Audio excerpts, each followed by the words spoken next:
¿Cómo están, queridos alumnos? Nuevamente en clase de historia, y antes de comenzar con el tema la Revolución de Mayo, les propongo que hagamos un repaso sobre los antecedentes que llevaron a la Revolución de Mayo de 1810. Uno de los antecedentes fueron las reformas borbónicas. En el año 1700, cuando muere el último rey de la dinastía de las Austrias, y como éste no tenía descendiente, le sucedió un rey de la monarquía borbónica. El rey comenzó a notar que el imperio español perdía el control sobre las colonias americanas, que las ganancias no eran las mismas y que las colonias estaban más organizadas y que cada vez dependían menos de España. Y comenzó a tomar una serie de medidas, pero estas medidas no se fueron dando al mismo tiempo ni tampoco con la rapidez que merecía. En el año 1770, con el reinado del rey Carlos III, cobraron intereses esas medidas, y cuando José Gálvez es ascendido a ministro del rey en el año 1775, las reformas borbónicas tomaron un gran impulso e hicieron frente a los problemas. El objetivo era centralizar el poder de la corona y terminar con la práctica colonial, que estaban muy afianzada. Además, el monopolio comercial no se estaba cumpliendo debido al contrabando y a la piratería, principalmente por Inglaterra. La minería había caído, cada vez había menos indígenas para trabajar, las colonias se volvieron autosuficientes, la población realizaba sus propios vestimentas, producían sus alimentos, ya no hacía falta comprar los elementos provenientes de España. Los comerciantes españoles ya no tenían que vender, y en el peor de los casos, se compraba a aquellos que hacían contrabando, escapándose esa riqueza que tendría que haber ido destinada a España a otros reinos. En el año 1780, el cacique Tupac Amaru se rebeló contra el poder español, buscaba una mejor condición de vida y también terminar con la presión que recibían los indígenas.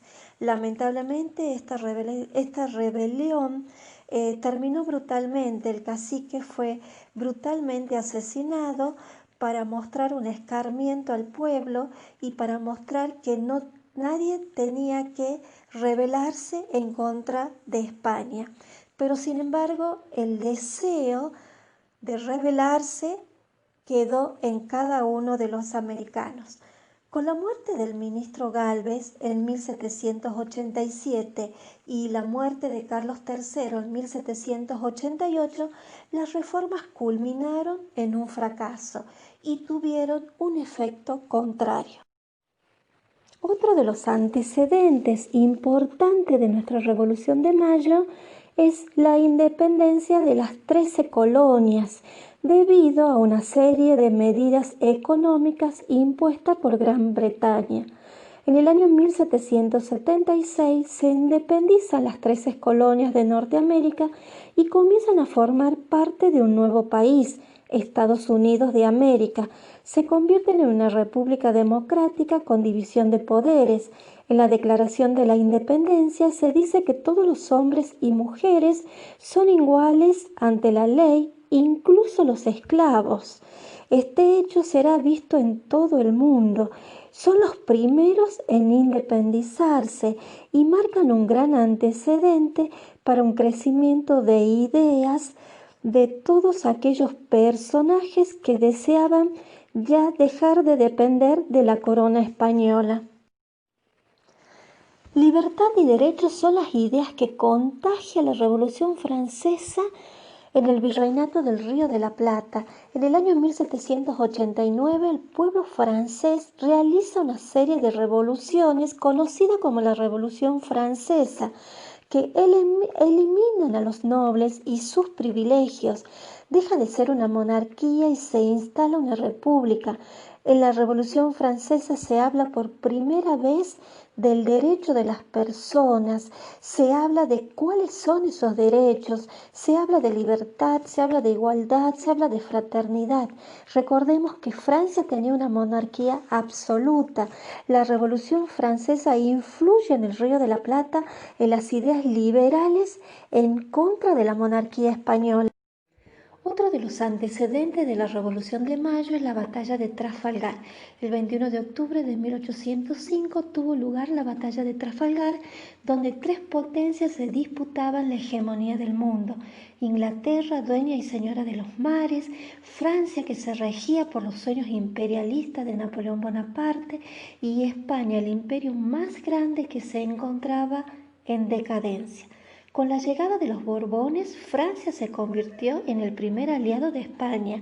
La corona de España necesitaba un aliado que defendiera sus barcos y las colonias de las piraterías de la Armada inglesa. El emperador francés se hace aliado de España para sumar barcos de guerra a los suyos y terminar con la vieja rivalidad entre Francia y Gran Bretaña, terminar con el poderío de la Marina británica, sumada a la ambición de Napoleón de dominar toda Europa. Napoleón tenía un plan, pero este terminó en un gran fracaso. Las escuadras españolas que debían apoyar a Napoleón en la invasión a Inglaterra quedaron destruidas en el combate con la armada inglesa. A causa de esto, se corta el tráfico comercial que existía entre España y América, perdiendo también el control de los mares y la protección de las colonias americanas. Inglaterra gana más poder en el mar y puede profundizar su comercio sobre América. Otra de los antecedentes de la Revolución de Mayo de 1810 son las invasiones inglesas. ¿Por qué los ingleses deciden invadir Buenos Aires? Una, porque era la capital, era el centro importante de contrabando de mercadería inglesa. La otra, porque estaba alejado de España y no tendrían la posibilidad de defender ese territorio, sobre todo después de la batalla de Trafalgar. La otra situación era porque Buenos Aires no contaba con un ejército armado, con un ejército regular, y aparte era el capital del virreinato y tenía los caudales de los impuestos. La primera invasión inglesa se produce en el año 1806. Las tropas británicas ocuparon la ciudad de Buenos Aires, capital del virreinato de La Plata. La invasión tomó por sorpresa a los habitantes. El virrey huye hacia Córdoba con la excusa de proteger el tesoro de la corona, pero el virrey es tomado prisionero en Luján. El virrey Sobremonte llevaba consigo el tesoro también queda en manos de los ingleses y nunca más fue devuelto. La cobardía del virrey Sobremonte, dejando a los criollos a la suerte de Dios, lleva al pueblo colonial, al pueblo criollo, a convocar un cabildo abierto y nombrar a Santiago de Liniers como jefe militar. Esto fue una medida revolucionaria, convocar un cabildo abierto y nombrar un jefe militar sin la necesidad del virrey.